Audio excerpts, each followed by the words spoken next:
Ladies and gentlemen, hello again, and welcome back to Don't Worry About the Government. My name is Christopher Brano. Joining me on this episode of Don't Worry About the Government is Dan Carpenter. How you doing, Dan?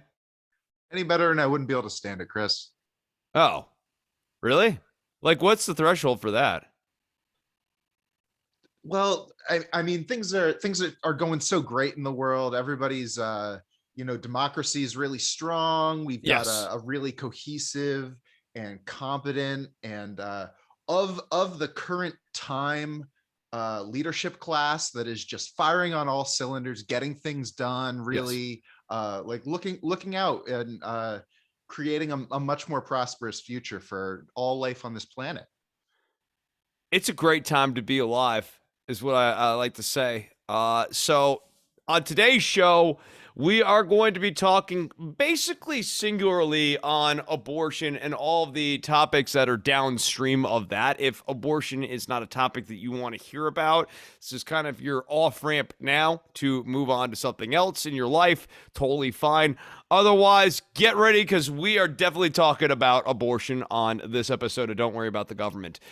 Before we get into that, first, Joe Manchin, and I guess this is again downstream from the abortion talk here. Joe Manchin is out there still killing Build Back Better, saying that he is not in favor of passing Build Back Better, skeptical if it could pass at any time this year. He wants to change things from taxes to Medicare and cut back costs even more, circling us back around to this narrative of if this thing is going to pass, it's probably only going to be $1 trillion, at best 1.25. One Democratic senator, this is per Manu Raju, said that the likelihood the bill can even pass this year is at 20 to 25%.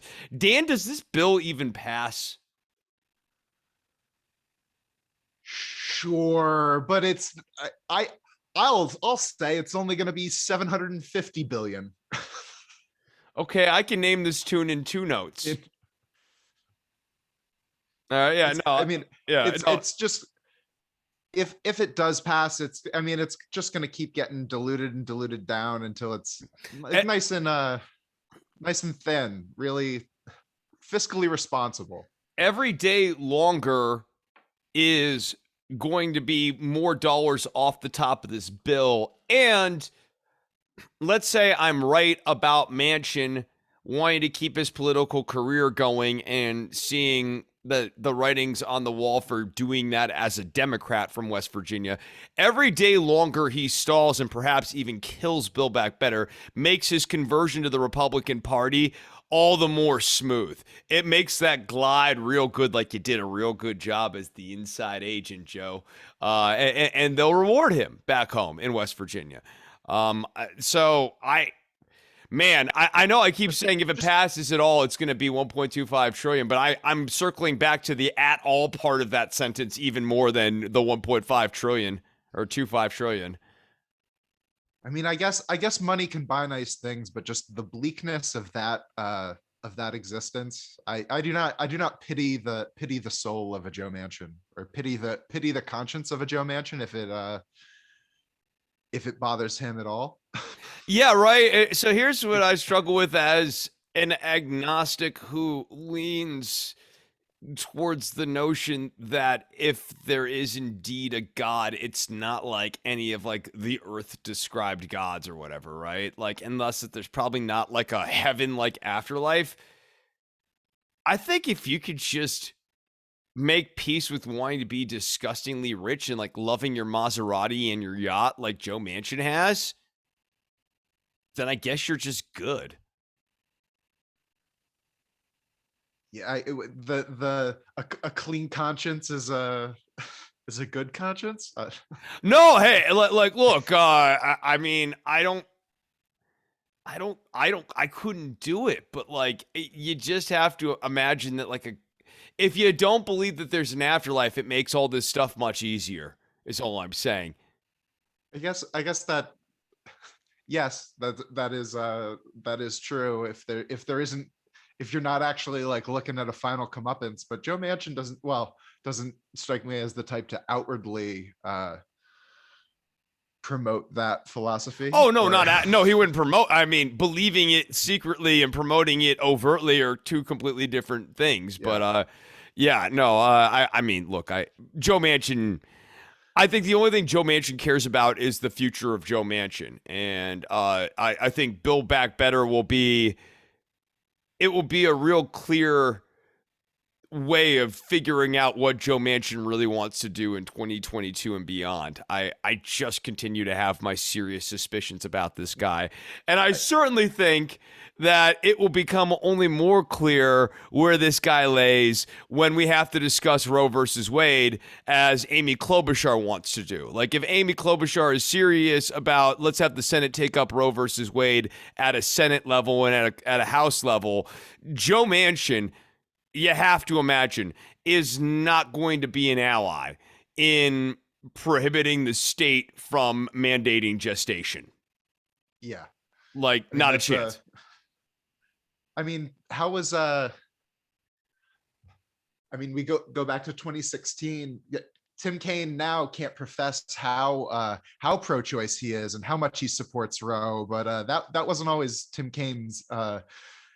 As I know, this is a very a Kaine-centric podcast, but Like, okay, so I don't want this show to devolve into pro Tim Kaine bias in sort of a naked way like this. But we do remember, because this was sort of your home for Kaine formation, as we of course famously were calling it back then, that Tim Kaine's actually like really religious. He's like one of these go to other countries and proselytize religion at people in their own country and tell them they're living their lives the wrong way, under the guise of charity and other stuff too, but like ultimately proselytization at its core here.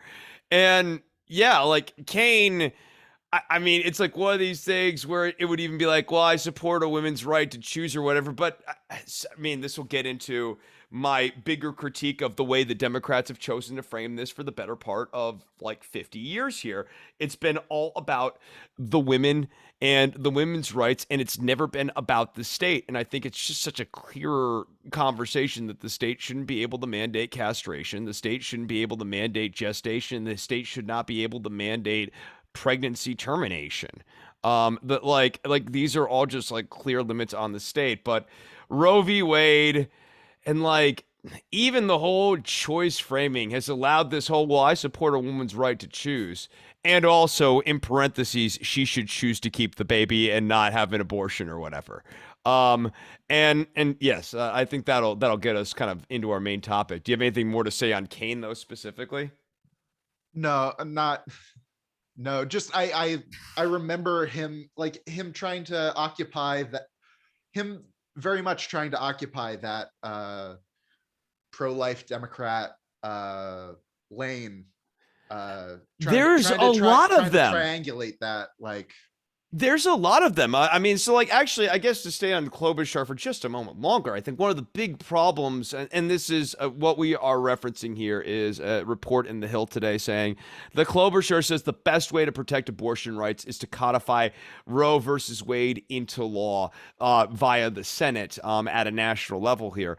There are a lot of Democrats, not just Tim Kaine, but like Mark Warner and these other like blue dog Senate Democrats in particular, who have been living in this weird, as you said, triangulation, middle groundy sort of place on Roe versus Wade, that frankly, like, especially if they think that it's really helping them electorally speaking, they are not going to want to speak in bold colors on Roe versus Wade, let alone change the whole framing from this weird, oh, actually, there's a center ground sort of thing, to like, no, actually, it's totally wrong for the state to mandate that your family has to have another child. and Like, yeah, different tone. and on the Build Back Better track, I could very much see it going the same way of like, we're arguing over how, like, we the Democratic Party starts arguing over how many weeks is the right goalpost, or what all of these and then starts negotiating against itself, like building away from Roe, and we end up codifying something that's like a watered down Roe, rather than the precedent that stood. I mean, even the weeks thing, as we'll get into here, I think it has been. It's And so this is gonna just another sort of like content warning here. That this is going to be a pox on all your houses sort of episode, because what we are looking at right now is really the fruits of like 50 years of bad rhetorical framing around this issue by the defending side. The oppositional side here, the attacking side, has been doing a stellar job, both on stacking the judiciary to create a legal pipeline to make this activism happen, but also in changing the frame of the debate to something that, I mean, the greatest success you can have is get your opponent to take your terms of the debate and try to debate things over the contours that you set up. And what the right did that like the Biden Cuomo establishment has taken the bait on, but frankly, everyone has taken the bait on. I mean, with very few exceptions, you basically have to be kind of with this weird ex-libertarian DNA like I kind of have here to look at this as a state power issue, as we're going to talk about here more on the show. Everyone is taking the bait on the metaphysics stuff. When does life begin? When does persondom begin? What defines persondom? All of these things are the type of things that Dan and I back in college would have sat around and talked about in philosophy class. Whereas really what this needed to have been for the last 50 years has been a very clear line about what the state's role is, which when it comes to matters of reproduction should be really clear and well defined. That the state should not have the ability to cut your balls off. The state should not have the ability to make you have a baby. The state should not have the ability to make you stop having a baby. States shouldn't be able to limit how many children you can have. Any of these things. These are all fitting limitations on the state. And instead, we've gone another direction, which is I think how we got here. I think we got here by looking at and indulging well, does life begin at 15 weeks or does life begin at 40 weeks? Does it really begin at birth? Or that seems so crass. I mean, there's so many ways I could argue that it doesn't, like getting into that whole weeds misses the whole thing of so the state gets to decide this? It's accepting a premise that you shouldn't accept in any way. Yeah, no, I really I think so. I really like that. I really like that framing. It's just it's so important. I mean, It does some fun uh does some fun horseshoe effect into the brains of our more conservative people. Like you put posing it as a state intrusion really will raise their hackles. absolutely no, because now that right, it's certainly if they mean what they say. Here's I guess what am I trying to offer here with this to the audience is like, look, you're going to be having these discussions with people for like the next however many years. And so I honestly, part of what I'm putting out here in my takes is hopefully a guide for you to better engage your conservative friends and talk about why this to you is actually in fact very troubling in a way that they might be receptive to if they're remotely honest about state power stuff. And even if they're disingenuous about it, you'll have fun watching them do cartwheels trying to explain to you how this massive empowerment of the state is not actually a massive empowerment of the state, and you'll get to put them on defense because like the last thing a conservative wants to be called is a statist.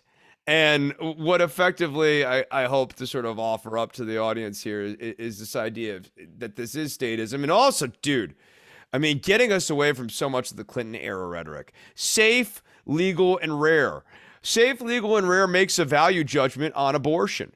Yes, it should be legal, but the rare thing sort of says, well, we just don't want people having abortion. And like, I mean, like, do I want people having like loads more abortions? No, but like, I kind of want people to have as to have access to it, and sort of like whatever the number is the number. Like it's why even debate it on the rare thing?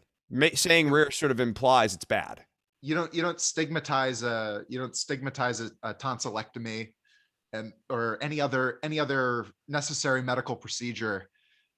And we can see that with the how well COVID and vaccinations have gone. Like what happens when you try it? What You want happens them when safe, legal, and healthcare is rare. stigmatized?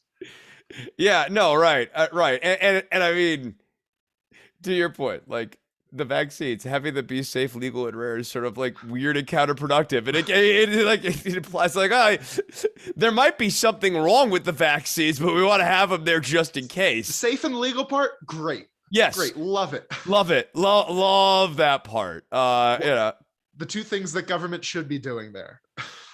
I mean, the next thing, and the other reason why I want to bring this back to state power, because I think it's really important, is what we are beginning to see in terms of the agenda creep from the conservatives. Already, and you saw this before they got Amy Coney Barrett on the court with Alito and Thomas, talking about Obergefell, which is gay rights, gay marriage. Already, they were talking about repealing Obergefell and sending that back to the states. And the best argument effectively liberals are going to have to be able to make to the Supreme Court, this conservative Supreme Court who may be bad faith all the way down. It may very well be the case, but if you're going to have any hope, you have to make a bad faith argument on their battlefield.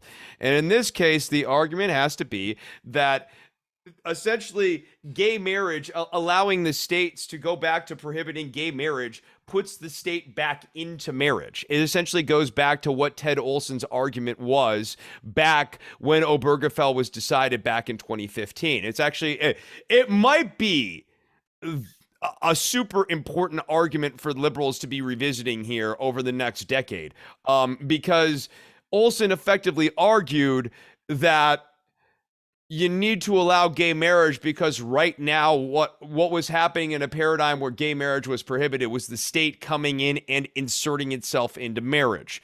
The same framing can be ported into abortion. That what happens when the state mandates the pregnancy is the state is inserting itself into family planning. When it takes any position in any direction at any level, it's inserting itself into family planning. Honestly, I thought that the way that this particular court case, which I didn't actually take enough notes on to like kind of discuss about, I thought they did a really bad job arguing the court case, and I think that this was sort of doomed. It was dead on arrival, anyways. But I think that like Breyer maybe wouldn't have been trotting himself into the weeds there at one point during the hearing if maybe the defense had been a little more targeted on this idea that this is actually about limiting the state's power. Sure.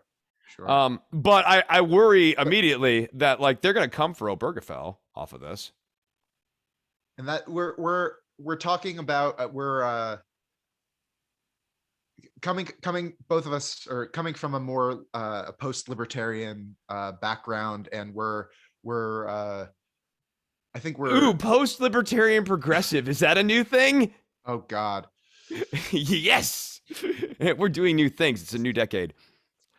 Champagne anarchist. We're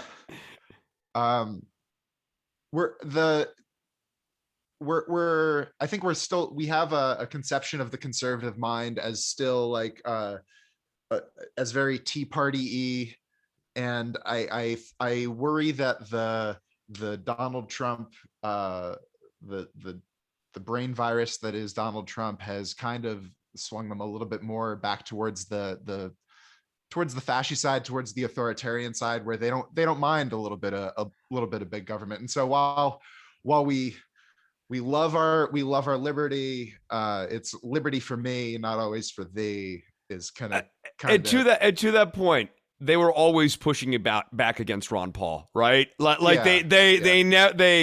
there is a section of the party that does legitimate, like, yeah, they're kind of whitey, kind of white identitarian and all that sort of stuff. But like, they also do have this like, well, but ultimately, I just think the government should just leave people alone, whatever. If you're just doing, and like they do actually kind of mean that. Like it's not that like they don't approve of, let's say, alternative sex lifestyles, just broadly speaking, but also like legitimately do not think that the feds should come in and do that because they saw Waco and Waco was fucked up. Like these are people who earnestly believe that, but like they got marginalized, and I'm kind of with you. One of the things, and this I think when like resistance left talks about Trump a lot as like being a fascist or whatever, they miss it. Like really what Trump re-injected to the Republican DNA was I kind of love the state when it's doing what I want. And I don't like democracy. Yeah. And the state is actually can be a means of anti-democratic control. And with conservatives getting more and more comfortable with anti-majoritarian institutions, like yeah, I worry that even the this is a state encroachment arguments, like they don't actually gain traction at that level. So again, I'm saying that some of these are designed very much just to trouble and annoy your conservative friends and relatives who want to say that this is not somehow big government. Make them actually, Which, yeah, it is. amen.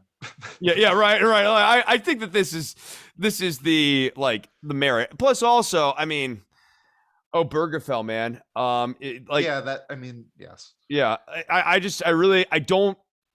What I worry about is even after this week, and this show is taping on Monday, December 6th, and like I watched the last week's news, and I was really kind of shocked at the general quietness among liberal and left Twitter generally over abortion. But even I just don't think they're taking the abortion thing seriously, and I think that goes double with Obergefell.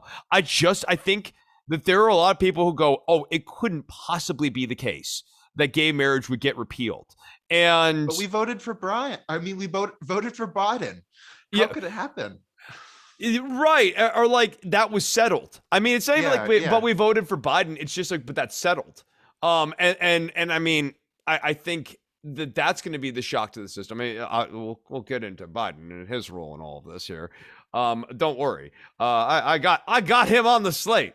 But yeah, there's just got to be a broad like wake up and realization that this is actually the beginning of something and not the end of something, that like this court case will result in a ruling that will come down over the summer, and then during the summer there will be a wave of prohibition sweeping the country and increased state power taken by Republican state legislatures, which make the Republicans in national Congress blush, which says something. Like there are state legislatures that are too extreme for Matt Gaetz.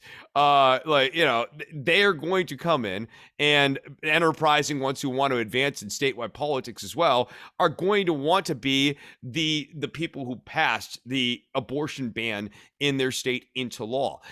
These are going to come down really, really fast. And when they come down, there will immediately be a push, especially through the Trump judiciary and through Trumpian pipelines, to go after Obergefell, because they heard the clarion call from Thomas and Alito that these guys alone are 2 votes for cert. Here's just a little bit from that. Davis may have been one of the first victims of this court's cavalier treatment of religion in its Obergefell decision, Thomas and Alito wrote. But they agreed that the court properly decided not to take up the Davis case. This is a case from 2019 because it did not cleanly present the issues in the 5-4 decision that was 5 years ago. Nevertheless, they said that the case, quote, provides a stark reminder of the consequences of same-sex marriage decisions and choosing to endorse, quote, a novel constitutional right over religious liberty interests explicitly protected in the First Amendment, and by doing so undemocratically, the court has created a problem that only it can fix.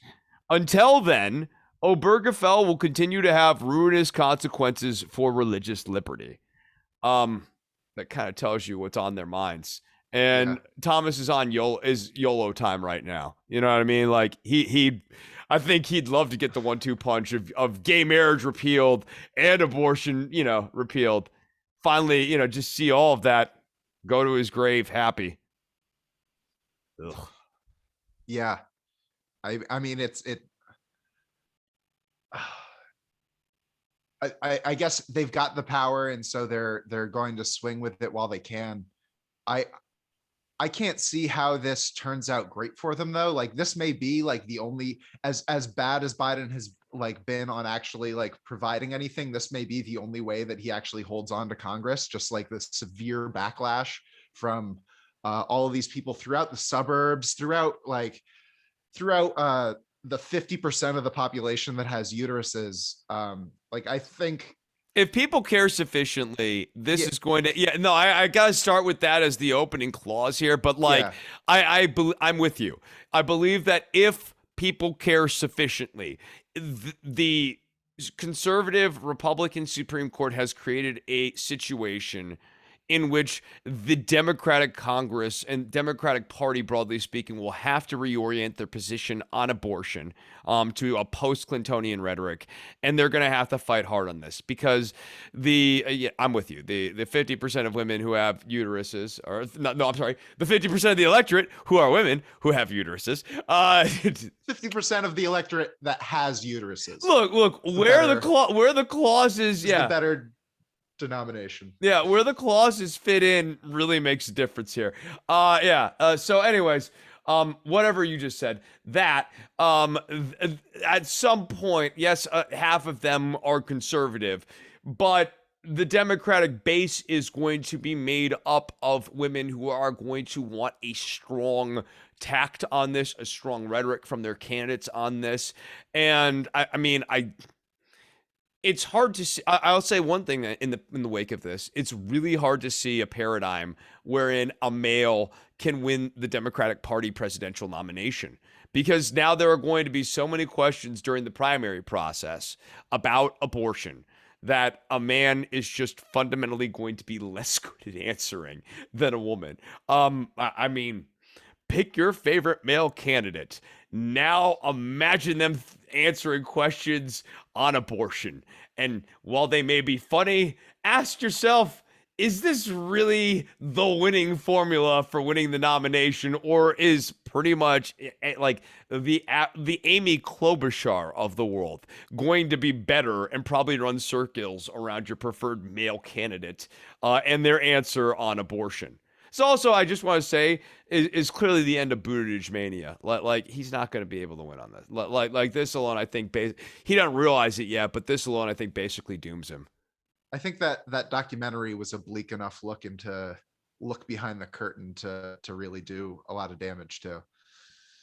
Yeah, he's a guy who had a super short window. He had a moment, but yeah. Anyways, point being, I think that this does have ripple effects.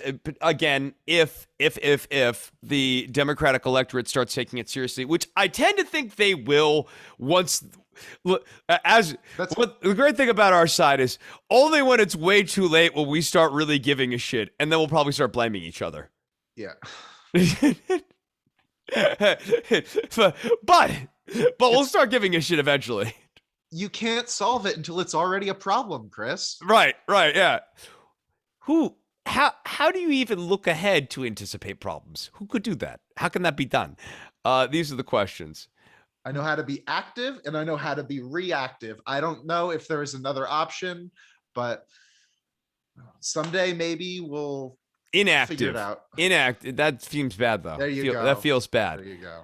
All right, but before we kind of mull our side a little more, let me just say, indulge me here for a moment on a rant about the absolute hollowness of the pro-life movement.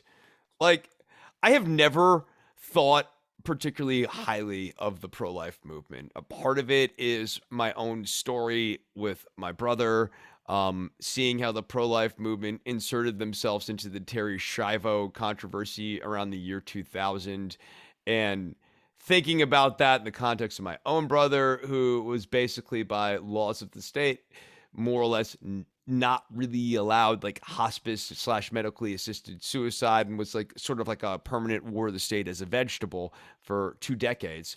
I've always had this dim view on the pro-life movement inserting itself into families because it's never been abstract for me. They always talk about it as metaphysical stuff. It's like, dude, this is my fucking life. You're forcing your religion into my fucking life. But for as dim of a view as I've always had of the pro-life movement, I briefly, for I don't know, let's say upwards of 30 minutes, had this moment when COVID began where I thought maybe, just maybe, this could actually be an opportunity for the pro-life movement to show that they actually care about not letting people die. That if they actually cared about life, COVID was this tremendous opportunity to sort of make this issue kind of off limits to the partisan contours of our debate, because you'd have liberals who are, or like, I fucking love science dorks and that sort of thing, and pro-life conservatives going like, I have my questions about science, but like, if science can keep people alive, we should probably listen to it. If I was ever gonna believe that the pro-life movement could actually be something rooted somewhat in good faith, even if I disagreed with it sometimes in terms, or thought maybe it was being hypocritical on this or that at various points, COVID-19 in 2020 presented the golden opportunity for that. And over the last 18 months, they have revealed themselves to be, I think, to the country, what I've always sort of viewed them to be. And taken that and really ramp that up on overdrive. I mean, encouraging actively behaviors that they know that, especially if they could be fully taken and put into action, would bluntly negate even their biggest estimates of how many people die from abortions every year, or how many abortions are potentially terminated of human lives or whatever every year. They say 1 million dead every year. I think if they had their way on COVID, there would be 1 million dead a year on COVID for the next like 2 years here. Um, like, these people are not actually pro-life, and that doesn't even get us to the part with pregnancy, where they are creating this state mandate to gestate. And ahead of this mandate to gestate, it's an unfunded mandate, because they're not going to fund programs like food stamps. They're not going to fund programs like child tax credits. They're not going to reform adoptive services. They're not going to fix CPS. And again, these things need to be fixed, because if they are right, if their numbers are accurate, and there really are going to be 1 million new babies born into the country every year, guess what? They're going to need resources, and they're going into families that did not plan on having those pregnancies. That this is, again, according to conservatives, these aborted pregnancies are something that people electively chose not to have. Let us assume that the vast majority of them chose not to have these pregnancies because they didn't have resources to do so in the first place. When asked, the Solicitor General, who's right now on the Supreme Court, this is Lynn Finch, the Mississippi Attorney General, she says that she doesn't believe in paid family leave or subsidized childcare, even as she's on the steps of the Supreme Court arguing for this. And she just says that friends, family, and employers just need to help new mothers. Like, we're not going to, of course, use the government to force employers to do that, let alone use the government to force friends or family to do that. That'd be big government. But we're gonna force people to have kids. She just lives in Mayberry, where everybody looks out for everybody and everybody knows everybody, and Everybody has enough money. yeah. I mean, if you have enough money, this is gonna be fine. So it's like, and this is basically the end of it. Now, we're gonna have new babies in more unstable households. They're not going to do anything on that. I mean, they didn't do anything on masks. They don't do anything on vaccinated. And last but certainly not least, two more topics here where the pro-life movement has chosen to be curiously silent, especially as you are mandating the state's need that life is such an affirmational right that the state needs to be empowered to mandate that gestation has to occur. And let us steelman this argument. Let us not take this argument lightly. The argument here is that in the founding documents, you are guaranteed certain inalienable rights by your creators to life, liberty, and more amorphously, the pursuit of happiness. And that the conservatives have been arguing for the right to life for the last 50 years in a dogged way. Now the Supreme Court's going to decide, yes, indeed, it is right and good that the states in some level should have the right, or it is right and good that the government should have the power to mandate to gestate. The state should be powerful enough to do that. If life's important enough of a value, wither the death penalty, pro-life conservatives. Wither the death penalty. Why, if the state does not have the right to allow for the termination of pregnancies, which I guess is your weird, like, reverse construction of state authority for abortion or whatever, why is the state powerful enough to kill people? There's just nothing. There's nothing for these people. There's just nothing. And then, obviously, gun control. As we are taping this week, and we're not even going to talk about another shooting, which we probably would and should talk about in a different time when we weren't having a mass shooting every single week.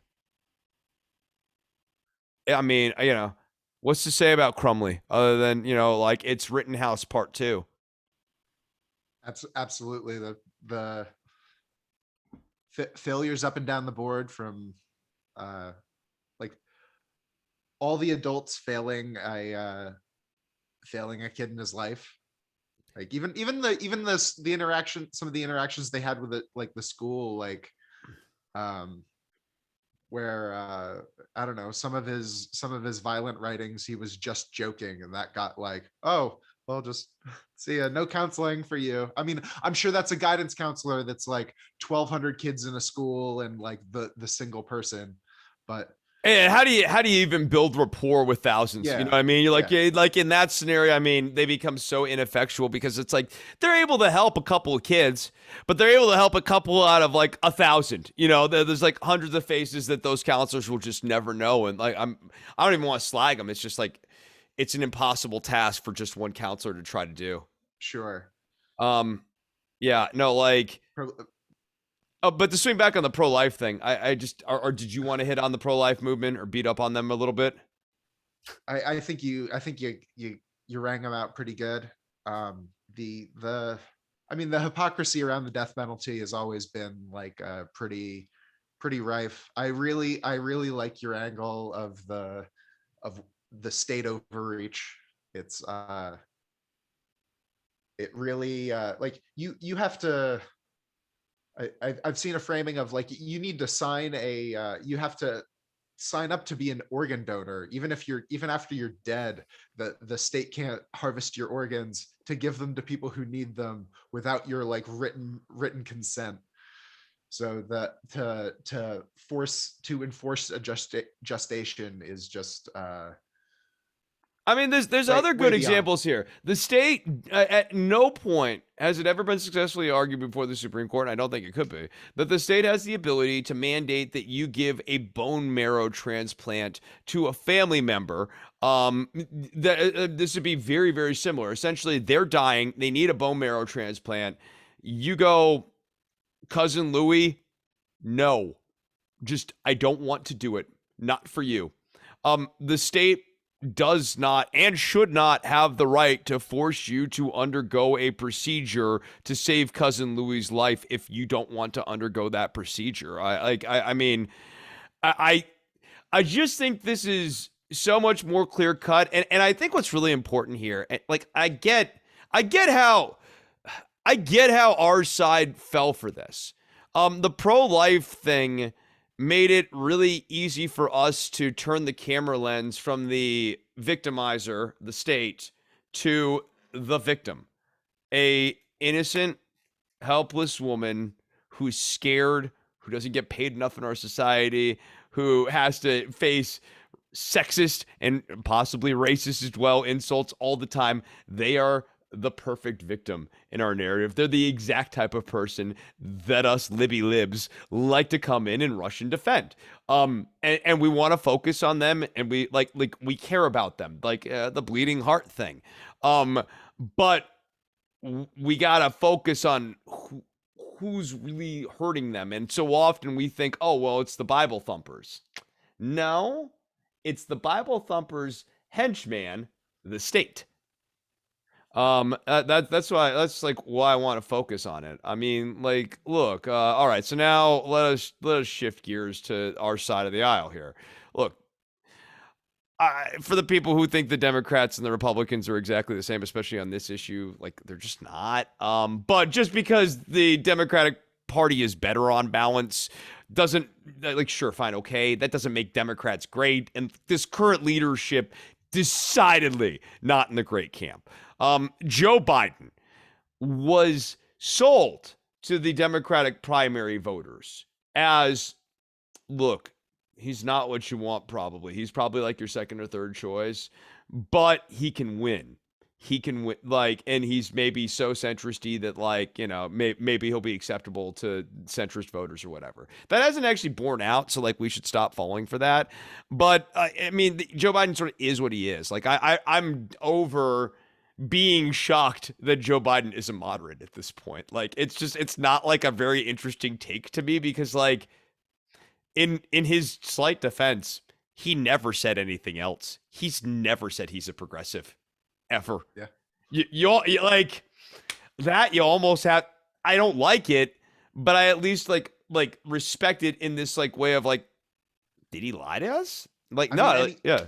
anytime an activist approached him during the campaign and asked him one of those questions, he went, "Of course not! Like, what are you talking about? I wouldn't do that shit like that." Like, And just yet gave there are like a so many accounts on Twitter that like we follow that act like, oh Joe Biden sell us down the river yet again. I'm like, dude, like he always said this. He all yeah. like, I don't like it. I want to make it clear I am not endorsing it as a behavior, but like I refuse to be surprised by it. Like kind of like Donald Trump did a mean thing. I don't like it, but I refuse to be surprised by him being mean or dumb. This is par for the course. But the reality is Joe Biden's not going to do anything about the Supreme Court. He's not even going to draw attention to the scale of the problem. He's got that little blue panel commission. That commission's not going to have anything actionable in terms of reforms. And even if they did, which they don't, Biden isn't going to pursue them. He vaguely says things like, "I support Roe versus Wade," but like never says a woman has the right to medical liberty, which for whatever reason Democrats are scared to say, even though it sort of like splits the lane, or that a state should not be empowered to mandate or terminate gestation or castration in any circumstance. If anything, like it seems fairly clear that this doesn't matter to Joe Biden. Not really. And if you think it by chance, not you, Dan, but like someone listening to this, if you think by chance it does, like why? Like what would be the animating force in Biden's life or personal biography where this would be like a key issue for him? Like is there some quotes that you'd be pointing to or whatever? Because like what I see is a guy who likes to point at his Catholicism a lot. And pointing at Catholicism a lot is basically a way of saying I'm pro-life. Or I'm like one of the pro-life Democrats. Yes, that you could definitely I mean that certainly has colored his stance on it. He's the Yeah, I mean Joe Biden's always been that guy. He was elected as that guy. He's I mean At the as a same time, he's like, I mean, gay marriage he was cool with. Like, he was actually the guy who dragged Obama on gay marriage. At least so the story goes. I mean, and even if you don't believe the story is still the story, and they still put the story out there like that. So it's like, I don't know. I mean, I think he's like a moderate religious guy. Like he's like a classic Northeastern Catholic, like many members of my family who are like, pretty liberal, but like abortion tends to be that one thing that those Northeastern Catholics tend to be weird on, or have like weird idiosyncratic. Well, I prefer you didn't, but I wouldn't. Yeah, that sort of thing. yeah, the safe, legal, and rare. And it's still again, it gets back to like the individual and the citizen is like having value judgments rather than should the state be able to have a value judgment that has the legal weight of like law behind it.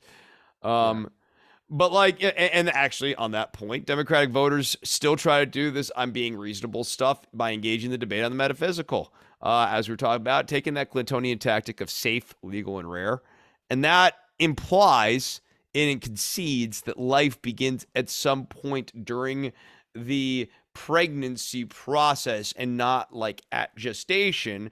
And by doing so, you're basically saying that that person has constitutionally granted rights at or you're saying that essentially prior to being born and exiting the mother, the baby has constitutional rights.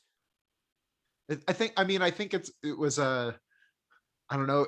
It was a strategy like contrived out of fence sitting. I think it was a way to take a good or take a stance to um take a stance away from the pro life side without actually going as far as to like full throatedly support abortions for all. Just Right, like right.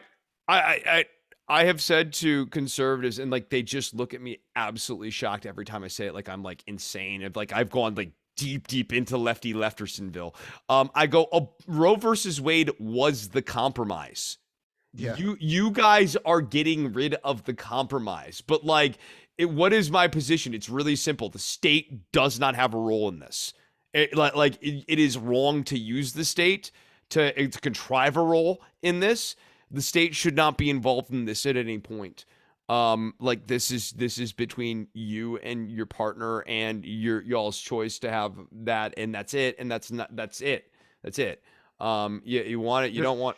If you'd like to get your church involved in that decision, that is quite all right with you. If you'd like to get I your mean, religion look, involved if in that you want to decision, go on absolutely, YouTube, yeah. if you want to go on YouTube and get on the stream and get some views by going like, hey guys, we're thinking, that's a YouTube sign on. Hey guys, we're thinking about doing something really crazy. Thumbs up or thumbs down. Let me know in the comments. Let me know in the comments below if you think that me and Christy should keep the baby. God.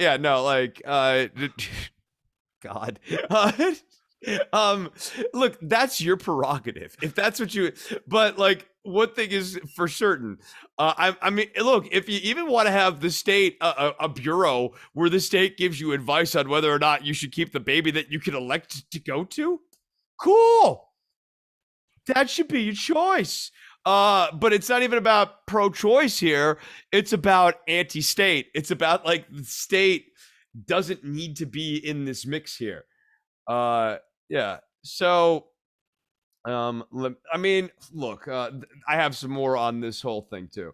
The whole life beginning at some point during the pregnancy process has been awful for a number of different reasons. Like, one, we've gotten into this weird third trimester debate thing, and third trimester abortions are super rare.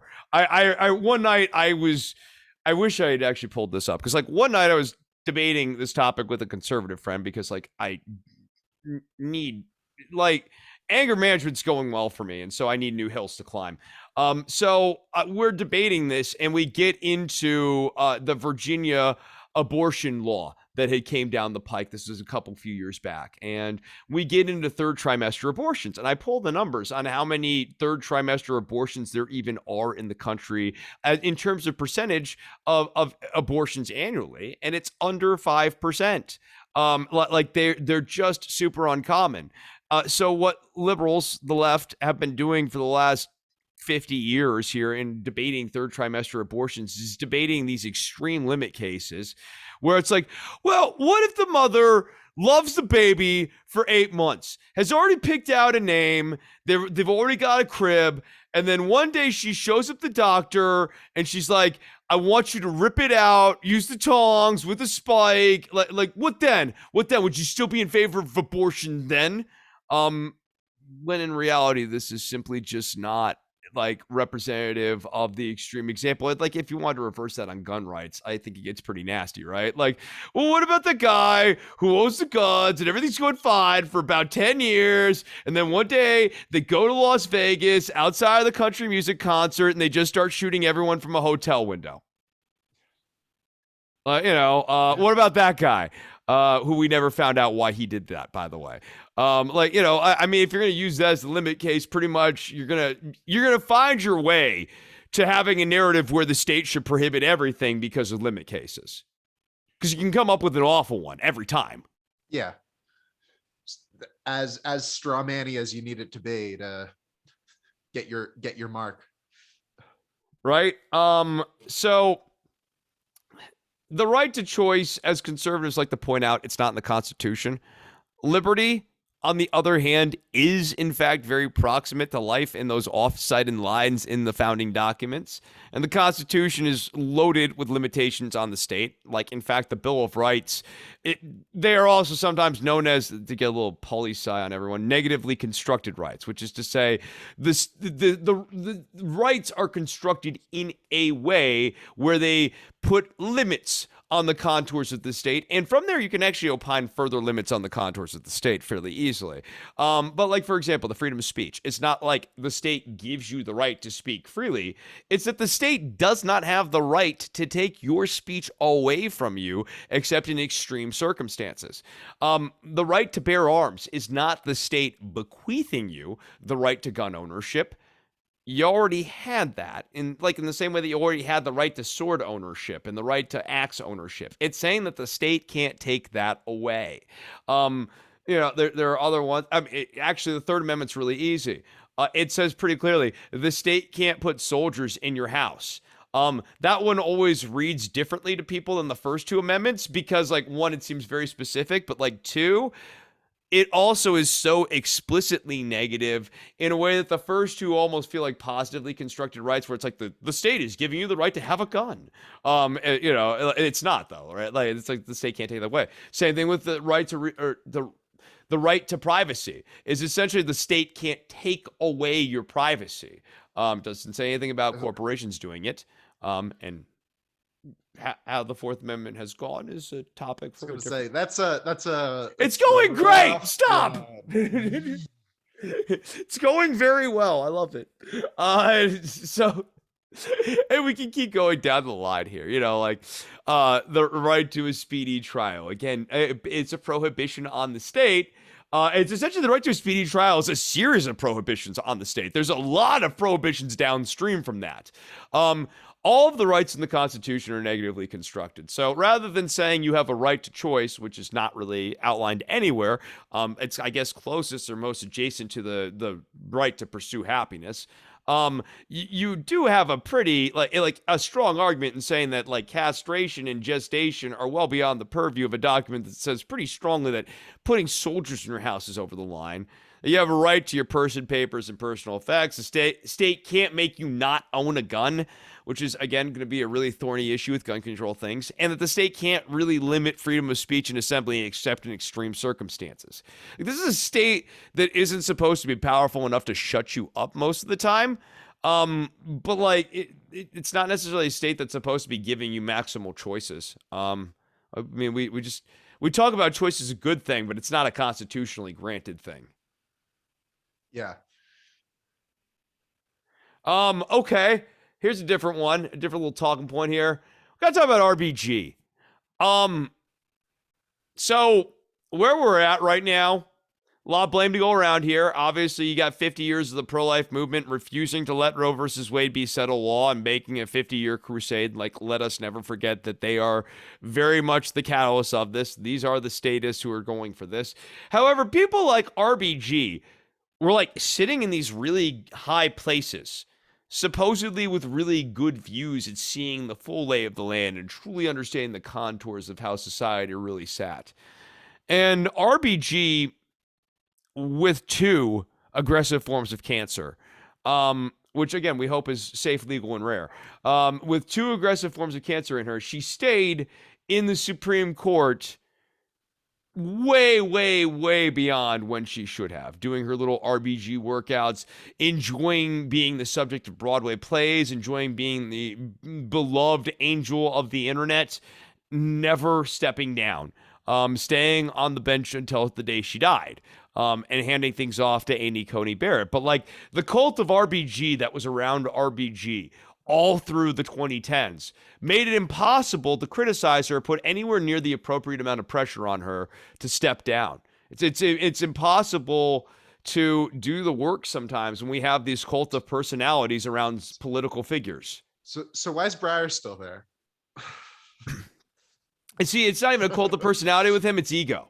Yeah. But I'll actually go one step further. A lot of times these people have egos. So the last thing a guy like Stephen Breyer needs is a cult of personality built around him that's saying that he's a good thing, right? Like I mean, one thing I would love to see us get away from. A cult of personality built around the fact that he is noble and good for having stepped down. Like, yes. We need that. We need him, like, like people need to just walk around saying, the best people, they usually step down. You don't want to burn out in the spotlight. You fade away gracefully. Just keep seeding that into his head in loud conversations around the halls. It's the Washington and who's the Roman analog too? Like the great leader knows when it's time to hang it up. I mean, my God, I'd kill for our side to just like really internalize that, like as like one of those like the Great Flood sort of like internalized narratives that we really buy into. Because no, dude, that's totally it. Like there comes a time where even the best fighters need to step aside. Even Ali needed to retire at some point, and the problem there's there's a chance you could reclaim it, Chris. Yeah, You right. can't step out now. You could reclaim that glory, that first, Right. that fire, the spotlight. I could be a star again. The worst part about Breyer is it's not like he's even selling us a vision that he has a way of fixing things. Like it's just, but I like it here. I'm having a very nice time. um so yeah, like RBG needs to be seen as a deeply mixed picture, especially going forward. Like, so Bill Clinton, we need to be done with the guy. I like, and I think a lot of that stuff has been really holding us back. Look, the Republican base has a lot of flaws. The one thing that I think they've got going for them is that they punish ideological weakness, whereas the Democratic establishment, I mean, like, progressives are better about it, but sometimes they also have like these bad blind spots, and they don't see where like the weakness is actually there too.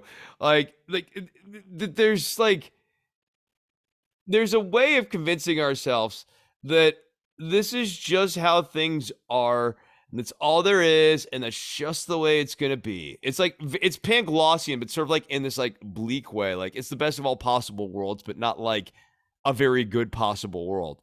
And so like when they fail, they say like they just need a couple more votes every time, like, oh, we just need a few more votes. And like in this case, and this time around, the timing of this couldn't be happening at a worse point, because Democratic voters knocked themselves out earlier this year to help the Democratic Party win in Georgia. And that was very much a nationwide lift with nationwide donations coming in, which means there were a lot of people who put their money into that electoral outcome, and as such want to see a return on investment, the same way that like the donor class does. And the Democrats, in the way that they are governing right now and letting Joe Manchin and Kristen Sinema dictate so much of the contours of what is the politics of the possible and if anything can possibly be done, And they've like the 10 other people standing behind them, like yeah. both senators from, or like Chris Coons is not great. Like there's a bunch of people who don't want to, who believe the same thing that Joe Manchin does and just don't want to say it publicly because they'll get massacred in their home state, or it'll open them up to a primary challenge, maybe. Right. Well, no, I mean, you let someone be the heat sink. He's the lightning rod right now. I mean, the worst. I think the part where this will be most embarrassing is if / when he changes parties on them. Oh man, yeah, right. Like where that will be really embarrassing is that like essentially they were all hiding behind a Republican the whole time. I mean, will it be embarrassing enough for the Democratic Party electorate to start punishing them? Ha ha ha! I should hope so. We shall see. My voice will hopefully have more normal cadence when that time occurs. The Republicans, though, on their part, man, they purge weakness, man. They purge weakness. And last but not least, I gotta talk about it twice. I just sort of wrote down twice because this is like where I get to horseshoe it around. Like, what the fuck was the Susan Sarandon shit? I mean, like, look, she has kind of unsophisticated views on politics or whatever, but like she's like a fucking powerless actress who's like retired, and like her best movies were in the 80s and 90s and like the early aughts. Like it's like weird for like 40 something ex or Democrat like establishment types to lose their fucking shit on Susan Sarandon, who's progressed to her psycho dog lady phase. That's what she's actually kind of known. The dog thing, apparently, she's kind of unpleasant when it comes to the dogs. No, I mean, she kind of got a reputation with the dog thing, because she brings them everywhere and like is one of those types. That's where she's at. It struck me as bizarre and insane lashing out in the same way the Democrats, the Senate Democrat account screaming, elect Democrats to protect abortion rights in all caps. Like, dude, I mean, guys, like we did. I mean, I think it comes a little bit from the K-hivers or the ride or die Biden people, the ex-urban wine moms, they can't believe that somebody like that, these kids and these socialists even stood on the same field as them for a lot of things, and or for like the last two elections, and so it has done psychic damage to them, like to some degree, where they're lashing out because they can't believe that uh Susan Sarandon or Bernie Sanders, he's not even a Democrat, could occupy some kind of space in their mind. Yeah, like there's that, and it's just like for whatever reason, like these people, these Not liberal wanting vote. to introspect. Yeah, well, I mean, I mean, ain't that a mean, thing, right? Now, on that note, let's move to the section that we are more adjacent to, that is currently having some processing issues with Glenn Greenwald, among other things. Glenn Greenwald and Tulsi Gabbard and other people who maybe we thought were great that we need to do some introspecting on. Look, left commentary that has any degree of prominence has got to be something more serious. Like it really, like the stakes have gotten too high for a Chapo level rhetoric. A Chapo level of rhetoric. Like I saw this guy Ryan Cooper, who he's the host of the Left Anchor podcast, but he's written other stuff too. Like I ended up looking into him, and he was basically saying that judicial review is unconstitutional, and that like the new tact that we should take as progressives is basically that we no longer accept judicial review as a valid means of like I cannot be litigation. tried under a flag of admiralty. Yeah, yeah, like, that's what we're getting into there. We're putting on our Dale Gribble hat. it really does have like some serious like Dale Gribble like, but also like weird MAGA like national treasure conspiracyism, right? Like that there's like the secret button that we can push on January 6th where we win the election.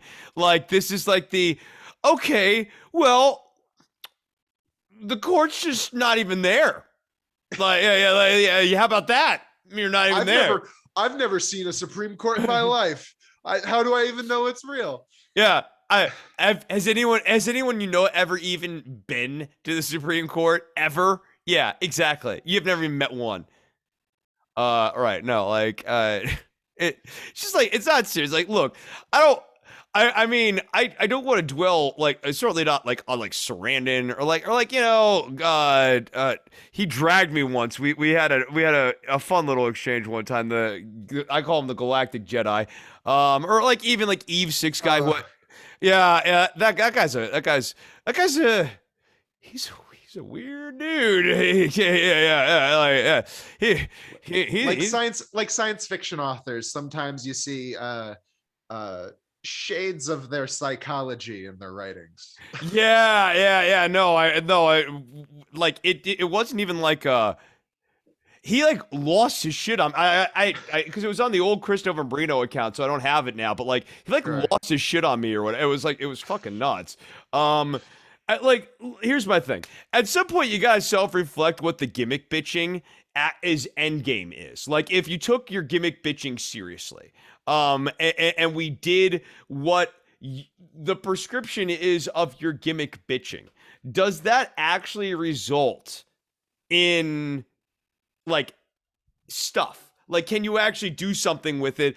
Or is it a thing that you're doing, in the case of my my force enlightened friend here, maybe because like life was like not super awesome for you like in college and maybe even during like early adulthood, and then you launched this Twitter account about 4 years ago and it took off, and like it's the first time in your life you felt like cool on any level ever at any point, and you don't want to give that up, and you found a thing you like and it's making you feel good. It's better than therapy, it's cheaper. Like, is that actually good though for everyone who is internalizing what you're putting out there? I know it's good for you. You're getting some therapy. And Lord knows mental illness is undertreated in this country. We've talked about it time and again on this show. I will stay on that. I know I spend a lot of time on Twitter, Chris. I've gotten healthier now that I've gotten off of it. But like, yeah, I get it. But I guess what I am saying is that like we need we need like more purpose driven direction at this point, because it really does feel like basically like a horrible thing here's what I feel like. A horrible thing happens. You're liberal, you're progressive, and your left friend see the horrible thing happen, done by the Republicans, maybe by Biden being a dumbass moderate or whatever. And then they get on Twitter and they find a way to bitch about it and do nothing to stop the horrible thing from being horrible. Whether it's not kids on cages, kids in cages, whether it is this new abortion thing coming down the pike, potentially a Burgerfell being repealed. It's like this endless cycle of finding your preferred blamer guy on Twitter going and like, I'm not happy about this abortion thing. We must have done fucking something wrong here. Who can make me feel a little bit better about this? And like, I just like, I think that we gotta do something more than that. Like these days need to be calls to action. These days need to be calls to action to fundraise. A horrible thing comes down the pike. We need to be launching campaigns off of it. I've long speculated that Jon Stewart's Daily Show in the 2000s was, though I thoroughly enjoyed it, was inherently a negative force in our universe, in that it provided such a cathartic pressure release valve for what was like a really kind of like energizingly bad time before social media happened, before everything was as what's the word I'm looking for, like Atomized. Atomized, perfect. As things are now, the same thing happens, just in like little microdoses on the Twitter, on Facebook, on whatever. But I think that kind of that being able to vent in a way that, or being able to like have that pressure released in a way that doesn't actually change anything, feels good. It lets you go to work the next day, but it doesn't necessarily make for a good society like 20 years on. I'll yes and on this. Like honestly, we could do a whole like. I like Jon Stewart. I definitely loved it the whole time I imbibed it, but I still like him. I refuse. Like, look, I mean, I am very sympathetic to him of going like, well, okay, like, what do you want me to do? Like, what is my job from, as a guy who inherited a Craig Kilborn hosted 30-minute comedy news show that became wildly, like, what is my job? And like, I mean, I think it's really easy for us to look back and go, he could have done this differently or that differently in 07 or 08 or 09. And I'm not saying those aren't valid critiques or whatever, but I also think it's really hard to live forward as Jon Stewart and after 9/11 go from being just like kind of like, frankly, I've watched the Daily Show since the Craig Kilborn days, so I remember not liking Jon Stewart when he first took over because he wasn't nearly as funny. The show wasn't as good. 5 questions made the whole interview segment way more interesting than early Jon Stewart was able to muster.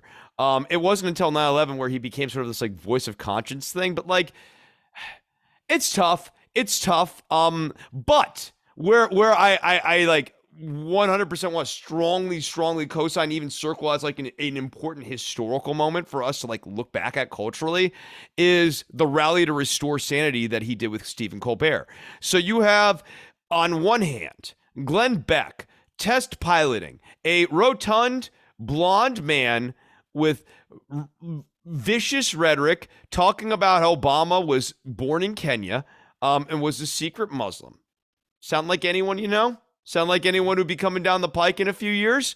And the response was 2 comedians doing a thing, the rally to restore sanity. And at the end of it, I remember Jon Stewart basically saying, you guys restored my sanity to this crowd. Like, and sort of going like, I don't know if we restored sanity. I don't know if we did anything here at this rally, but you guys made me feel better. And I'm with you. I think so much of left of center action has been about ameliorative moments, whether in a way it's Wall Street, Occupy Wall Street, or it's the Women's March after the Trump elections, or the rally to restore sanity, versus actual clarion calls to physical action, which, like, the only time we saw that was after the Newtown massacre. It was actually the striking difference, and we saw the Democratic Party not handle that very well.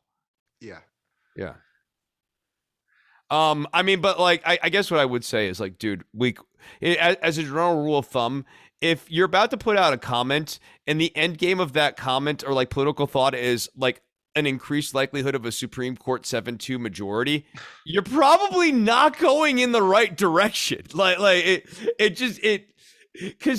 the only thing you've got that is ignore judicial review, right? Like, I guess like the only way you not care about the 7-2 thing is like, well, okay, yeah, like we lost the Supreme Court, but the game didn't count. It's a two-legged stool, Chris. Yeah, it's fine. They tend to stand up for a long time. I mean, like, okay, so like last, I guess what I got here is like, what do we need to talk about? And you can add on to this list, dude. I just came up with like 6 bullet points. First, there's nothing other than the Democratic Party as a vehicle for viable change. And I'm not saying that with any degree of glee or like in defense of the Democratic Party being great or anything like that. I'm saying this explicitly that we live in a system that is structured constitutionally in a way where like it's impossible for a third party to really gain traction in the electoral college. And based on statewide gerrymandering, which we see both the Democratic and Republican parties do, it's going to be really hard to cobble together a coalition of third party legislators from different states. It would require like a real heavy agenda to do that. You're never going to gain the majority in Congress with a third party. And even if you wanted to build this from the ground up, even if you think it's a moral good, like get ready to sign your whole lifetime onto this, buddy. Like we're talking like 35, 40 years. Like it's not even like one election. This is like, it's the bunny hop, 2 steps forward, 1 step back. This is going to be a utter slog with 2 parties fighting you the whole way down. It is much easier, as Trump showed us, to do a hostile takeover of the Republican Party or do a hostile takeover, in this case, of the Democratic Party. And like, that is what we should be encouraging. It's not like love the Democratic Party. It's that accept that the Democratic Party is the vehicle. Like that's the car you're driving. It's not about the car. The car is a car. You care about the destination. I mean, frankly, take over the Republican Party if you thought you could, right? It doesn't matter. It's a name. Yeah. It's a name. It's irrelevant. It's on the ticket. Like right. Yeah. It's one of 2 columns that really exist. And if you had a third name, you know what you'd have? Just another name. It's only as good as the shit in it. That's the whole point. So yeah, like fucking like there's this constant disdain of like, oh, I don't want to call myself a Democrat. Like whatever. I mean, like I get it. Like I get it, like in the sense of like people, I'm an individual is essentially where I think that's a lot of that's coming from. But like it's just a fucking name, people. It's a name. But like who the agent who's going to execute this hostile takeover has to have like a Trump level of ruthlessness, which means like Kamala Harris on the chopping block. We'll want to go after her. Joe Biden, yeah, on the table. Bill Clinton, first on the list. Obama's probably the only one I would say, let's not fight Obama unless we have to fight with Obama, because it's probably not going to go. He's not like this debate master guy, but like at the same time, like you don't actually want to get into a pissing match with Obama. He's a smart guy, and you reach your critical mass without fighting Obama, and he comes along when the wind's blowing the other way. He knows, like, he doesn't want to fight. He doesn't want to fight either. It looks bad. It would look bad for him. Yeah. All of this is in service of creating more electoral situations where AOC upsets third in command Joe Crowley happens. So like, look, Hakeem Jeffries stinks. We're going to need to primary this guy. Nancy Pelosi should have been primaried like 2 or 3 times by now. There have been a number of different times where like progressives should have made the case that she's not doing her job.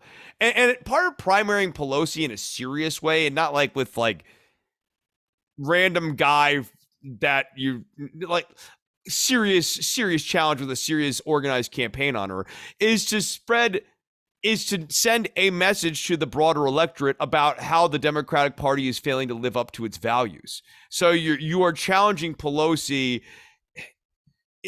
It's a progressive challenge, but it almost has to be a sort of a nuanced, moderate progressive challenge in the sense that you want to do this in the most effective way to drag Pelosi to the left, regardless of whether or not you win the primary. So you don't want to run lefty lefterson because Pelosi can kind of dismiss them away, and then the critique that person's mounting against her isn't nearly as absorbed by the broader electorate. Sure. But like we need more of those. A fun. Pelosi has not engaged an opponent in a political debate, I believe, in my lifetime.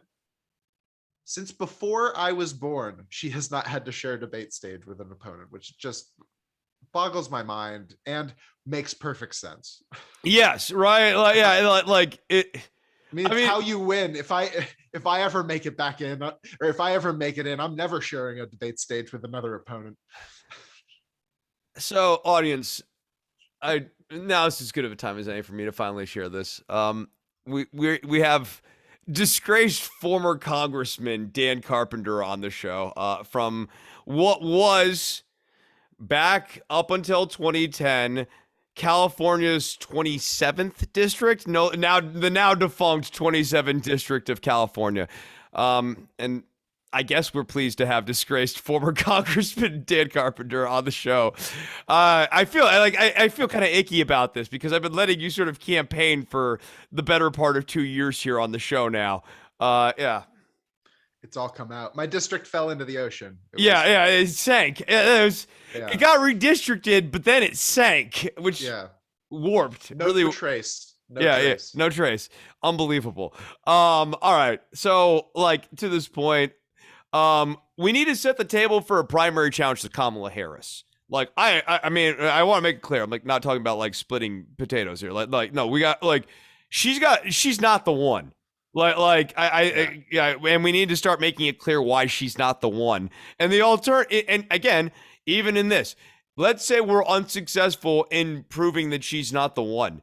In the interim, she's going to get dragged to the left necessarily through this process. Because positioning herself further to the right is actually going to make our case very easy. We keep saying, like, no, she's not. She ain't even willing to fight on Roe, guys. Like, how about someone else? Like, this Roe thing really is potentially a real silver lining for progressives. Because the moderates of the party hate talking the real talk on this, whereas even among like let's call them the pussy hat activists, strong rhetoric on Roe will be rewarded extremely favorably by a Women's March attendee. Absolutely. Yeah. So potentially this is a great opportunity for an AOC to really kind of distinguish herself. But we need to start setting the table for the primary challenge on Harris now. Or really start the discourse around progressives don't want Harris and making it really clear, like, we don't want her and we're going to try to cut her off at the pass. Yeah. But like, who? I mean, that's a bag of worms. No, that was Sean Cedar's question. Like that. I mean, this has been a number of different people who've been on the show's question. Yeah. And none of us fucking know.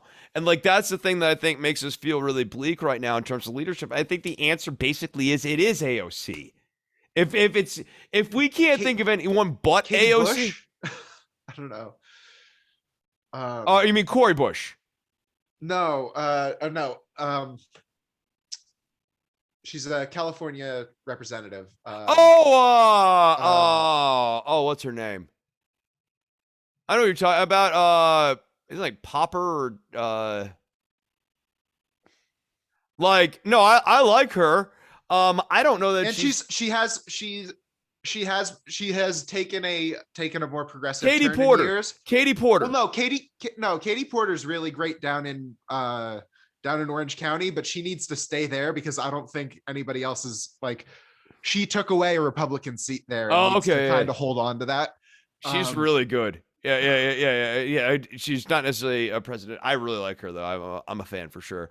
Fetterman's also a really interesting national candidate in my opinion. I know that this show has a strong pro Fetterman bias among the panelists. Oh yeah, I the he's he's one of my favorite guys going now. It should be fun. It should be a lot of fun. Oh my God, Oz and Hearing him Fetterman. beat down on Oz. Uh, I mean, he I'd has love to if it even makes it to the point where Oz is on where they're together on a debate stage. Like I have a feeling like Oz is the initial how perfect. serious he is, but that's I'm hoping that he just beats the crap out of Oz, and then the Republicans have to actually muster like some kind of like normie guy to try and go up there afterwards. Yeah, no, I mean, and I bet you that blows up on them because like you have like you have strange Republicans and like they really capital S strange Republicans, and Oz like appeals to the strange Republicans, and like sending in a Youngkin or whatever to clean up after pulling the hook on the strange Republican isn't going to work. Also, those guys they tend to be pretty bad at batting cleanup. Like the Republicans will do that, but they have a really bad track record of bringing in the normie to bat cleanup after the capital S strange one. Yeah. Yeah. Yeah. So like, I mean, I don't know who the answer is. I really don't. But like, I mean, this is The name I was trying to pull was Karen Bass. Karen Bass. Okay. Yeah. Okay. She's cool. I like Karen Bass. She might be an interesting one. I know someone said Jamal Bowman. Interesting. Um, might actually be kind of sneaky. But like could be a guy like navigating the different cross streams of the party might act. I mean, like, look, what I'm basically saying is we learned in 2020 that if you don't have the CBC, you aren't winning. But like yeah, it's just that's the game right now. Like I mean, even AOC gonna have to court the CBC away from Harris. Possible Harris was not their first choice. But Clyburn during the primaries established something very key, that if you want to control this party, you got to have control of the CBC. And if you don't have control of the CBC, Bernie Sanders. And if you don't know how to whatever the deal is that needed to be made, like both him and Warren never figured out what that deal was. And Joe Biden did. And that is what got Joe Biden the nomination. Absolutely. So I mean, I mean, all of this is to say, dude, like I don't. I think we should be criticizing the Democratic Party still, but we need to, like, one, not be fighting amongst ourselves nearly as much as, like, who is and is not fucking ideologically pure, or, like, oh, well, if I had it all over again, I wouldn't vote for Hillary Clinton. Like that doesn't actually fucking do you any good. It really doesn't. But at the same time, like, look, wherein there is failure and weakness inside the party, there's a tremendous opportunity for us to be educating where the weakness is and starting to educate, more importantly, calls to action and what are like meaningful ways forward, or discussing what are like good and constructive ways forward, and trying to, actively pursue that. And it's not force the vote. I mean, or like, but actually to that point, force the vote in a way, I'm going to come in and like cite the fence of it. It was a bad strategy, but it was good to have a discussion about a strategy. It's actually something different for us for a change. Like, even if you thought the strategy was bad, I like, in hindsight, I think there are lots of good things to beat up Jimmy Dore for. See his takes on vaccines. And his tact on force the vote was gross. Especially the way he started getting like really weirdly obsessed with AOC, like in kind of like creepy dude ways. That aside, I think that there's merit in us discussing different courses of action that we want the party leadership to take, and discussing whether or not we think they are good ideas or bad ideas. And when someone says force the vote, you go, maybe not that, but I get where you're trying to go with this, and let's try to come up with a different, better way of doing that. Flip of that has to be, okay, well, the person didn't say fuck you to my force the vote suggestion. They said, not that, let's try something else. Take that, work with that, and start with the assumption that that's like a good faith criticism or response to it, and that the person wants to go on the walk with you until you have more meaningful evidence that they actually don't, and that it's all like, not for real. Yeah. Well, I mean, I was always trying to, I asked quite a few people over that whole force the vote period. Okay, then what? Then what? I am there for getting these people on the record, but like, what's the next step and how does that get people healthcare? Like, I will follow, like, I will follow you down this path. Like, if you got the plan, let me know. Let's push it wide. But the And then they get mad. People get force mad the at you. vote, it'll bring the people into the streets. It's like, Yes. I mean, No. no, I like, and again, I say this truly. I wish. I wish. I wish it worked like that. people will see where the real power lies. Yeah, they've got it, and they're gonna hold on to it. And I mean, like, people will see where the real power lies. They literally have computers in their pocket with internet access that could bring them to see that. You know what I mean? Like it's, it's, we now have all this technology and stuff that actually offers us all that information out there. Like, if there was going to be the Great Awakening, we're 20 years into the internet revolution. We would have, like, you would see it more. You know what I mean? If anything, like, it's kind of like the great misinforming, because now it's like undervetted information making it to the general public. Yeah, like, I want to believe in the call to action stuff, but I gotta see it first at this point. I think I really am a doubting Thomas here. I'm gonna need to see it and touch it before I'm gonna believe that, like, this call to action thing's gonna happen. But I am rooting for it. I am so I like legitimately. I mean, like, here to end this show, I guess I want to end on this. The last group I want to blame is like us, millennials.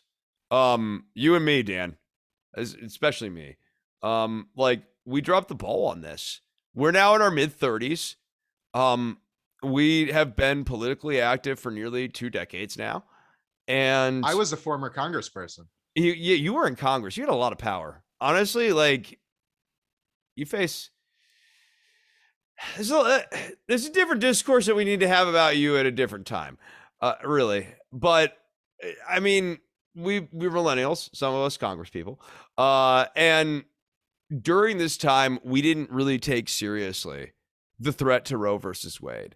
Even as Handmaid's Tale became an incredibly popular show that many of us watched, that was all about abortion becoming illegal. Even as that was on TV and capturing the imaginations of, like, many, including people I have dated, we didn't really take seriously enough the real world threat. I never And thought they'd do it. It's crazy. They're gonna, like, they should be. I mean, 2022 will be very telling if things spin out the way that they likely will. But it seems such. I mean, it seems like an ideological victory to lose the war, or to, like, or at least to take a big loss. I mean, the biggest ideological victory for conservatives, and the thing that actually scares me the most about all of this, is at the end of it, they defeated the libs, and the libs don't even know it. It's like they're not even processing it. They're like, the libs and the progressives, like, we're all just like back broken, and, like, that's it. I it's like weird. I feel weird as you know, straight white dude being, like, really upset about this. But, like, again, to me, it's about the rights of the state. I mean, like, like, one more piece of personal information. When, like, I was 19, a person I was involved with and we had an unplanned pregnancy, and we decided that we did not want to keep the pregnancy because that would have been a bad call. So I have been the beneficiary of not having the state tell me that I need to, like, keep a child that I don't want to keep. Again, it's not abstract to me. And, like, would my life have been better with that kid? I don't know. Yeah, like, I don't know that kid. My kid could have been fantastic. It would be half me. Of course it would have been. But, like, no, but, like, Chesterfield. yeah, right. I mean, but, like, also the flip of that is then I don't become who I am now. So, like, I don't even indulge people on those sort of, like, stupid parlor philosophical games, because it's like, then I don't become, like, an actual legitimate pro guitar player. Then I don't become a guy who's like really, really in tune with cats, which like I really like. I probably don't have a cat that I take for walks. Like there's just any number of really cool life experiences and like stuff that makes me better. And maybe absent all those things, I wouldn't have been any good as a father. Maybe I become an angry and bitter and withdrawn guy who's like working jobs that he hates because he's got to pay for his kid. Like maybe that doesn't make my life better. Here's the great part. The state at that point didn't have the power to make that choice for you. It was just between me and her, and it was mostly her because I'm not that kind of guy who's going to make that sort of choice for somebody else. Like it's her body. So like we dropped the ball here because like you shouldn't have had to have that kind of lived experience. You shouldn't have to have gone through what I went through with my brother or what I went through at 19 to have a sort of like visceral sense of outrage that this is a deep, deep wrong, a deep immoral thing. And largely speaking, our generation, cool on climate change, I suppose. We want more action on that, but like so much ambivalence on Roe versus Wade. No sort of concrete sense that like the state shouldn't have this role. We dropped the ball here, and yeah, sure, it's the boomers who like it's the boomer crusade. Let's like not pretend that this wasn't a boomer crusade or whatever. But like we had a role to play here in sounding the alarm and waking up Generation Z on this too. Generation Z is asleep on this. That's our fault. That's our fault. You can't ask the 18-year-olds to be up on this right now. We needed to be educating them all the way down here. Like we fucked up. And I mean, I know it's like not a fun note to end on, but like this is like it's not like a fun episode. Like we lost. Like this is an episode about losing, and why did we lose the game here? This is not a post-game analysis where the home team won. This is a post-game analysis where the home team very squarely lost. And I guess what we're doing here tonight, sports fans, is we're trying to figure out how the home team scrapes their ass off the pavement and figures out how to win going forward here so that we don't lose all the way down forever and forevermore. Absolutely. It's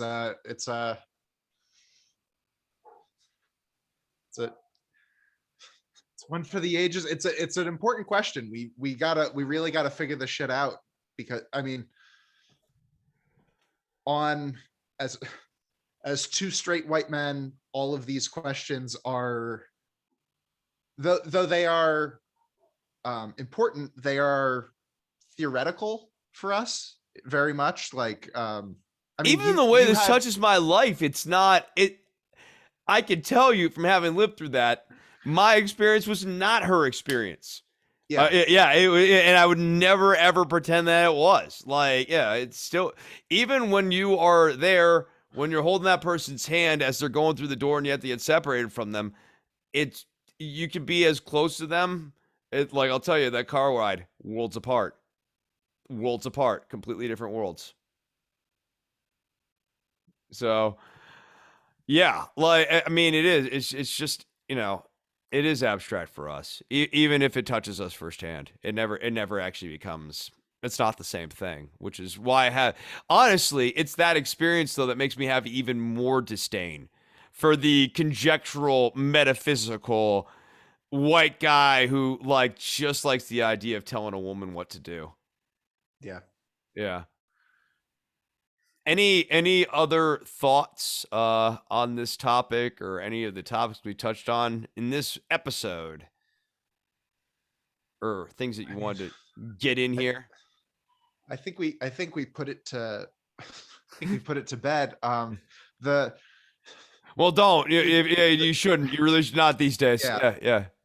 The xenomorphs are pretty cool. The xenobots. Oh, those robots. I mean, they a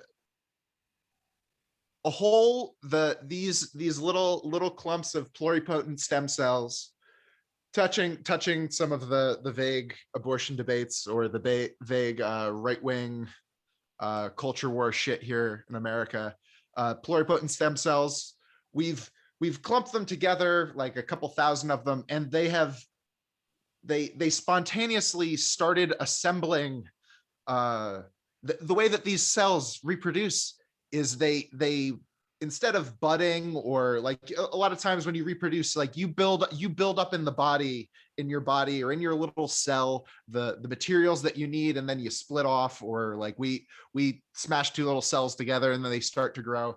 These xenobots, they like Legos, they put together a little friend out of the constituent parts just floating around, and that is the first time that we've ever seen an organism do that, and that is terrifying. Like, have these guys not read any of the Grey Goo stories? Thankfully, like they're the initial generation can make little buds of their own, but then subsequent generations lose the ability to replicate, which is good, but scientists are actively trying to figure out how to make it work, like how to make them be able to do more generations. It's like, guys, You don't actually want this. Oh, that's really interesting. So, like, I mean, also, eventually, once they realize that they've been limited, like, if the nanobots ever get smart enough and they realize they've been limited, the first thing they're going to want to do is figure out how to unlimit themselves. yeah, No, I mean, as a guy who watches a lot of Star Trek, one of the things that in the rewatches, I'm always watching for different stuff. And in the most recent rewatches here, I've been really kind of interested in like their thoughts on artificial intelligence, artificial lifedom. I've been trying to reconcile. It was too hard for me to really put it together for this episode, but I was trying to reconcile some of the thoughts I've had about life and when it begins from Star Trek, and sort of bring it into abortion and like kind of like the pro life debate or whatever. And like, I mean, I just think like again, if you're really taking the life thing seriously, and you're gonna go like embryo is a life, then like we're getting to this point where you can start going like an artificial intelligence gets ever closer to that, or like an autonomous living artificial intelligence probably is on that life spectrum and that sort of thing. I actually think this makes the pro-life argument more complicated, not like easier for them. But I think this still makes things really interesting. There are discussions in Deep Space Nine and Voyager about can an artificially intelligent hologram meet the like the parameters required for life. Is that enough? Like it doesn't even have cells, it actually is just photons, but it's artificially intelligent. Like is that enough to meet life? There are like lots of really interesting questions, and the story about the nanobots and their sort of like spontaneous replication or whatever, actually like it reminds me of the episode of Star Trek with the nanites, where the nanites, this is from Next Generation, where yeah, they infect the Enterprise, and Picard and the whole team basically think that they are under attack, and they kill a whole bunch of the nanites, and they don't realize because they don't recognize them as life, and it takes data to explain to them like no, like these guys are alive, and they finally realize like oh they are alive. Oh, like yeah. Oh, okay, cool. Um, the life topic. I'm glad that you brought this up at the end because like this is a nice like end. Like the life topic's a really interesting discussion that I think like is fun to actually discuss with people of faith. I really do. I just think that it like has really no role in a political role of state conversation. And I think like my hope here in this episode with some of the talking points in the monologue, which of course you can always check out at patreon.com/DWATG as well. And that's free. It's not like even a plug to sign up or whatever. You just go and click on the slate if you want to reread them. My hope with these is that when you are engaging with your conservative friends or whatever, that you know, rather than going like, I think you pro-life guys are monsters, they are, but like beyond, but like rather than like starting there, like have something on the state to kind of put them on, you know, on the back pedal here, rather than trying to debate them on robot persondom. I mean, which is a stronger argument? An argument about the state or analogizing embryos and robots? yeah. I think my conservative friends are gonna uh they're gonna be more afraid of being tried under a flag of admiralty than the uh the my abstract sci-fi ramblings. Well, yeah, right. Or like, You're I mean, stoned. Get out of here, Dan. we're just gonna kill the robots. Wouldn't that be Yeah. abortion? No. Yeah. Anyways, hey Dan, where can people find you on the internet? At DL Carpenter. All right. Don't worry about the government's at DWATG. Our homepage is patreon.com/DWATG and don't worry.tv. Subscribe on iTunes, Stitcher, and Spotify. I want to thank you guys all so much for listening and supporting the show here all through 2022 or 2021. And, hopefully through 2022 as well. Fingers crossed. No, show's not going anywhere. Hopefully you're not either. There's still going to be one or two more here before the end of the year, but I just wanted to say thanks as we are now firmly into the month of December and we just got past the last call-in show. I think what I'm going to do next time, because planning the call-in show is like not super smooth, because everyone has different schedules. And so what I'm just going to do is I'm going to do like a call-in week, and we're just going to have like 3 different days where you can call in, and if you can make one of them or 2 of them, if you want to yell at me on one show and think about what you said and then come back and yell at me some more, preferably with, sharpened up talking points, really, really beat me down on round 2, that vehicle will now be available to you to do in the coming weeks. We're still a minute away, obviously, from the next call-in week, but the next call-in show. But we're gonna do it. We're gonna bigger and longer is basically what I got from people on the call-in show. They want more, so we're gonna do more. On the other side of this, though, you will hear the most recent call-in show. We're gonna play like the outro music, and then on the other side of the outro music will be the most recent call-in show. It was not like, again, as I say right at the beginning of that show, I did not have a plan for the show. I'm literally waiting for you all to call in, and we're going to talk about whatever you want to talk about. So, like, I was asked about this particular episode, I'm asked about the Omicron or Omicron. I'm still calling it Omicron at that point because like I was like super unversed at like I just I was like, oh, it's a new variant. I didn't know much. I tried to opine a little bit on it, but like if you want to hear me sound less prepared, you're about to enjoy that on the other side of the music. Not you, Dan. But until then, well, thank you all so much for listening, and bye-bye, but not for very long.